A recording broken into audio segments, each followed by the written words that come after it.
This is a program that we created about a year ago exactly. And since then, we have had a significant amount of regional interest grow with plug-in electric vehicles.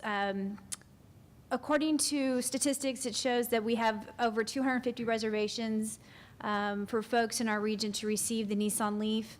And there have been 4,000 hand raisers. So there's definitely a lot of interest in these electric vehicles. In our local governments and private agencies, we have found that about 20% are actively pursuing purchasing electric vehicles and infrastructure, and 57 are interested but are not pursuing yet. So these numbers show that there is a definite movement towards these vehicles. Like I said, we had created this program about a year ago, October 29th, so, well, I guess in about 7 days, it'll be a year ago exactly. We held a workshop. We invited the vehicle manufacturers that we knew who were bringing out plug-in electric vehicles, as well as electric vehicle recharging station companies. Held a day-long workshop, learned about the new technologies. From there, we created a pretty robust stakeholder group. In January this year, we started meeting. We laid out some project goals and milestones and different things that we wanted to see our group accomplish.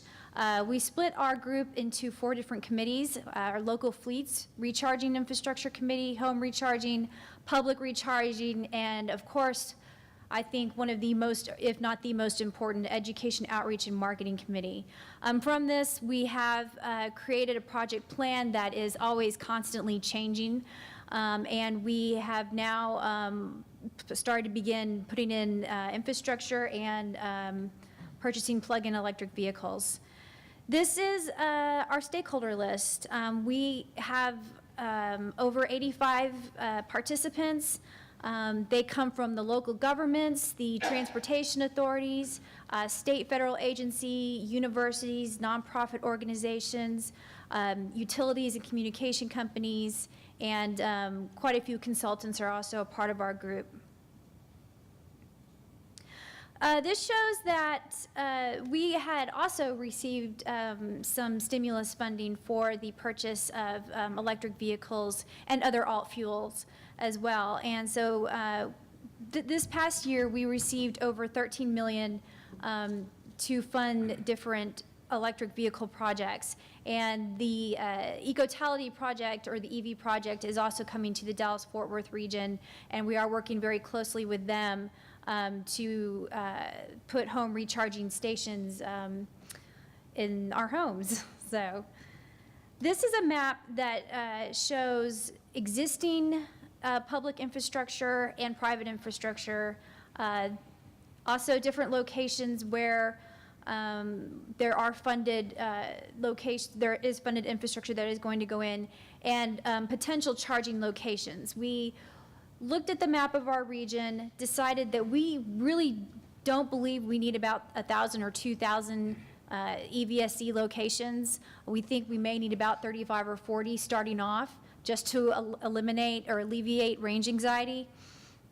So, not that we are going to put infrastructure locations in all these dotted areas, but we think that within these different locations, it would be good to have some type of infrastructure there. As Russ had mentioned, we do have a local stakeholder group, and we also have joined forces with folks all across the state, and even up in parts of Oklahoma. But we had been meeting quarterly via conference calls with City of Houston, Austin, San Antonio, and we decided to actually step it up a level and have kind of handed over our group to the Center for Commercialization of Electric Technologies statewide collaborative. So from that, we think that we can definitely gain more momentum, solidify the project a little bit more, and join forces and make Texas a state that is, I think, would surpass California with plug-in vehicles. We've also joined with the National Science Foundation as a partner. We recently just signed the agreement with them. We are one of their non-financial partners with their program. I know a few of you just got back from A&M, and I heard that that was a very successful meeting. We are also signing an MOU with Project Get Ready and the Rocky Mountain Institute. For those of you who haven't heard of them, they are more of a national stakeholder group, and it's very nice to hear from cities all around the United States and what they're doing, get input, ideas. It's a really good source. Here are some of our 2010 program deliverables. Obviously, we wanted to lay out our coordination groups, both regionally and statewide, identify any needs and opportunities we want our project to deliver, regional data products. Also, we had nailed down an electric vehicle life cycle monitor for our local fleets, developed a regional contractor list of different electricians, are working very closely with our regional codes coordinating committee for the inclusion of EVSEs.